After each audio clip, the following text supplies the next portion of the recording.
This is George Dion of the Rock is George podcast, and this is a KNAC.com exclusive interview with bassist and keyboardist Kent Brooks of the New Zealand-based heavy metal act Like a Storm. If I knew absolutely nothing about Like a Storm, how would you describe the band's music to me? Well, originally we came from New Zealand, and it's my two brothers and I. Our drummer is American, Zach, and what we became most known for was incorporating the didgeridoo with like heavy riffage, and that started. We did it at the intro of our first album. It used to be a thing we did. My brother Chris, who's the lead singer, plays didgeridoo, and it used to be something we did back in the pubs back in the day just to get people's attention. Because if it's like, I don't know, in New Zealand we had 5 bands for $5. So it's like, how do you stand out, And we realized, well, this is something people haven't heard. So we started with that. So then when we made our first album in LA, we thought, well, let's make it the intro to that. And then with the song Love the Way You Hate Me, we thought about incorporating it into a song. And then that was the one that kind of kickstarted everything for us. So that's a big part of what we do, and now it's evolved to like Chris has this like skeleton out on stage with about 8 didges, and so that's one thing. Both of my brothers do lead vocal duties, which is a bit different. Matt sings half the record and Chris sings half the record. But yeah, mainly just riffage. We love heavy songs, but incorporating melody into it and lyrics, Obviously, 3 of you being brothers, you guys have known each other for years, but how did you kind of all come together to be in a band as a family? Well, so to be honest, when we were all teenagers, we all played in different bands because we kind of thought the idea of playing in a band with your brother would be a bit lame, And then I joined Chris's band. And then we were looking at moving out of New Zealand up to North America. We moved to Vancouver, and Matt had his own band and was writing these really cool songs and was a great vocalist and guitarist. So I said to Chris, why don't we get Matt into the band? And then shortly after that, we moved up. So kind of wasn't by design, but it's kind of cool because we each came from a background where we were writing songs and driving a band. And so all 3 of us bring that.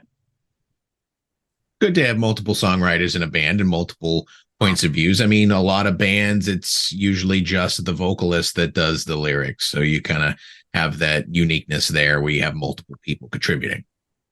Yeah, it would be hard to imagine because that's kind of all I've ever known. And it's cool to have that sounding board with somebody. It must be, if you're the main guy, you'd never have somebody you could sound the ideas off. I guess you could ask your bandmates, but it's not somebody who's kind of coming at it from the same mindset as you, being a songwriter.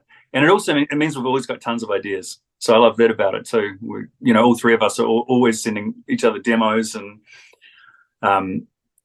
the cool part is if you'll be like, somebody will send you a demo and they'll go, hey, remember that song you sent us like 2 years ago? Hey, I just had this idea, and it breathes life into something. And yeah, it's really cool. Well, let's talk about your latest single, Sinners and Saints. It came out on the 15th of September through Edge Out Records. You described the song as the struggle of the human condition. What do you guys mean specifically? Well, I think we all have this struggle inside of us, unless you're like a psychopath or a sociopath, where you're wanting to be the best version of yourself and do the right thing in life and do right by others. But we also have these tendencies, these urges, and that's kind of what it means to be human, is the struggle between those 2 things. And it's not really talked about that often, and that's why we wanted to address it in the song, because usually music either goes one way or the other, addressing either the downfall or addressing the virtues and the positive aspects of life. But nobody's talking about the struggle that we all go through, whether it's with relationships, whether it's with work, whether it's trying to make big decisions in our lives. It's something we all share. So we wanted to put that into the topic of a song, and then Chris came up with the title "Sinners and Saints," which we thought kind of summed it up perfectly, because that's the 2 extremes, and we all live between the 2 of them, going back and forth.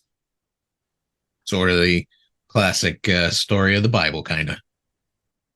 Well, that's it. It's exactly. And I think that shows how long we've struggled with it and probably always will, right? Because you set these goals that you try to aspire to, in varying degrees. We're trying to reach perfection, whether it's an idea of how you should behave, whether it's an idea of your social standing, or your who you should have around you, or what you should look like. There's all these different ways that people try and reach these levels of perfection. But then we've got this other voice inside of us too, and it doesn't make us bad people to have that voice.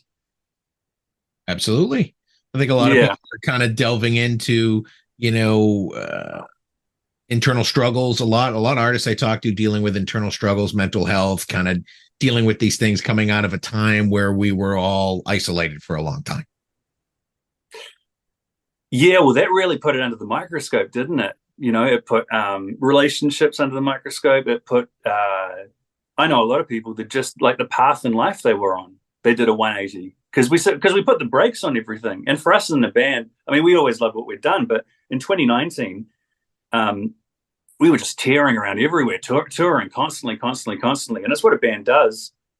But you put the brakes on and then you look at the other aspects of your life, the relationship I have with my wife, the relationship I have with my daughter. And I know a lot of people were thinking that too. I know a lot of people who like totally changed jobs altogether, or decided they didn't want to sit in a cubicle, from Monday to Friday, or they had passion projects they wanted to pursue, and the pandemic meant they could, they had the time to do it, and they realized that they loved it. So yeah, it was and what's interesting about that is we all shared that. There probably haven't been that many times in human history that everybody on the planet shared an experience, world wars, I suppose, but you know what I mean? It's pretty unique. Absolutely. Now, Like a Storm is working on a full studio album. How far along are you? So the whole album's written, and we're going to stagger the release of the singles. We did that on our last album, Okura, and we found that worked really well because, the way people are consuming music changes. And I mean, when we first started with our first record in 2009, it was like there were no digital streaming platforms. And so, you put out a physical CD, and then you would release a single and then maybe a couple more songs from it. And now we're almost at the point that we're seeing, you can release a few singles and then that builds up to the album just because of the way, people are consuming the music on Spotify. And I love it personally. And so that's what we're doing. So we'll probably release a few singles, and in the middle of next year, we'll drop the whole album. And it means you can go out and tour them as you go, it's really, yeah. It's actually a really good time for musicians in that sense. It's almost like the full album becomes a compilation of what you put out as far as singles. Sort of in the 50s, kind of when rock and roll was new, those guys like Buddy Holly and Elvis and Johnny Cash, they would put out singles, 45 singles, and then eventually it ended up on a full album, which ended up being like a compilation of what you heard. Yeah, totally.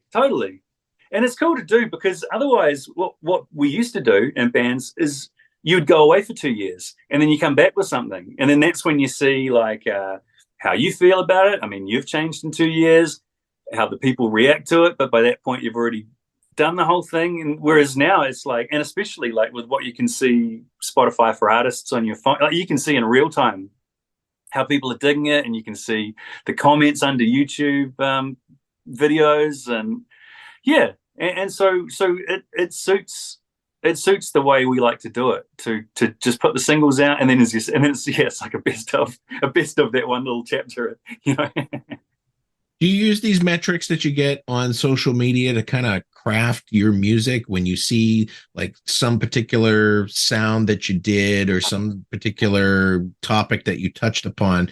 Do you use that to kind of write the next song? No, because it's really hard to reverse engineer the music. And I think Leonard Cohen had that great saying that he said if he knew where the good songs came from, he'd go there more often, And it's the truth. So sometimes I mean, sometimes you will go, interesting that one connected. Because it's quite interesting from a band's point of view. Sometimes you can think like, "Oh, this one's amazing," and then it doesn't do as well as you thought, and then some is just sort of like an album track, and then it ends up doing really well. And it's like, but you can't really reverse engineer it. I don't think. I mean, maybe people are, but ours it's just always come from whatever we're inspired by, and so we've got quite a wide variety of songs. They go from real mellow ones to really heavy ones, but it's just our rules, just kind of whatever the band's vibing on. So we all bring the demos, and then whatever people are most excited about. When is the next single due, and what's it called? The next single is going to be "Live It Up," and that's going to come out in January. And then we're going to have a steady release of them after that, and we'll start touring around the singles, which will be cool because we just toured Europe earlier this year with Skillet and Eva Under Fire, which was amazing. But we haven't been back to the US, and we haven't been back to Japan or Australia, and yeah, so we're really looking forward to getting back into that. Your recent tour with Skillet, was this your first big tour after everyone was locked down? Yeah, it was, and that was interesting for a few ways. I mean, for me personally, when I record, I sit down. So I was like, I haven't even stood up with a strap, for like 2 or 3 years. So it took a bit of, well, it was interesting. It came together a lot quicker than I had thought it would. And we wondered. And the first show, we talked about maybe doing some soft shows, some smaller shows, because I mean we hadn't even, the guys live in Vegas and Zach lives in Philly and I live in Toronto, so we hadn't even seen one another, let alone practice together or anything. And especially we were in New Zealand for that whole lockdown, which was quite they closed their borders for years. I don't know if you had realized that. So we were down there. But yeah, we ended up just not doing that, so our first show back was this huge show in Manchester, opening for Skillet, and it went great. I guess there's that muscle memory kind of thing, that 10,000 hours kind of thing. Like a Storm has opened up some pretty big names. You've played the same stages as Ozzy Osbourne, Godsmack, Shinedown. Is there a particular band that you played with that you had a great experience with? Oh, most of them, and we've played with we've done a couple of tours with as well. The Godsmack guys are amazing. We've done a lot of tours with Alter Bridge, and then we'd also done some tours with them as Creed. So those guys, we've played with a lot. We've done a couple of tours with the Shinedown guys, Drowning Pool, Seven Dust. Hell Yeah were great. Vinnie Paul's band, they were amazing. Yeah, we've been lucky. We've had no horror stories. So Good. we've been treated well. We've been lucky. Yeah. You guys play a lot of the festivals over in Europe, which seems to be the place to go for a lot of bands. Is there a particular festival that stands out in your mind as one of your favorites? I know you played Download, Hellfest, Graspop, a bunch of others. We've played Graspop 3 times, I think. And that was really fun. We played that a couple of times on the main stage, and then I think in the middle we played in a tent, and that was insane because it just packs out. So it's just this packed tent, so the vibe in there was off the hook. Yeah, we've played Download a few times. That was really fun. Hellfest was great because it was in like southern France, and it was the middle of summer, so it was really hot. The backstage area was really cool, just hanging out with the other bands. One of our most memorable ones was playing Download Festival in Tokyo, Japan. And we were on tour with Godsmack in Europe, but we'd already accepted Download Japan. So we flew from Sweden to Japan, just to play one show, and then go back to Berlin to meet the tour again. And we were the opening band for Download. And so that meant we were playing at 10 o'clock in the morning. And so we get there, and I'm suddenly realizing, like, this might be a cooler story than it is an experience, because we've played some festivals. If you're playing at 10 in the morning, there's no one there. That's just the way. And especially if it's like a camping festival and you're day two and everyone's like horrendously hungover, you're not going to see anyone out at 10 in the morning. And it's all good. I mean, I get that. But, so I'm saying to the guy, and it was eerily quiet down on the floor. And so I'm saying to the guys, hey, just remember, like, if there's like a smattering of people, it's still probably a few thousand people. So it's still, and it's a great experience. This is going to be really fun to be up on that stage. And it was our first festival in Japan. And we walked down along the side of the stage, and it's dead quiet. And there's a curtain between us and out there. So you're going, oh my God, there must be nobody out there. And we get around the front, and the place is packed, and everyone's just standing in complete silence, just, really polite, really well behaved. And we were like, oh my God, so it was about 80,000 people. And then I thought, well, I wonder what they're going to be like at 10 in the morning, because sometimes people can be a bit subdued.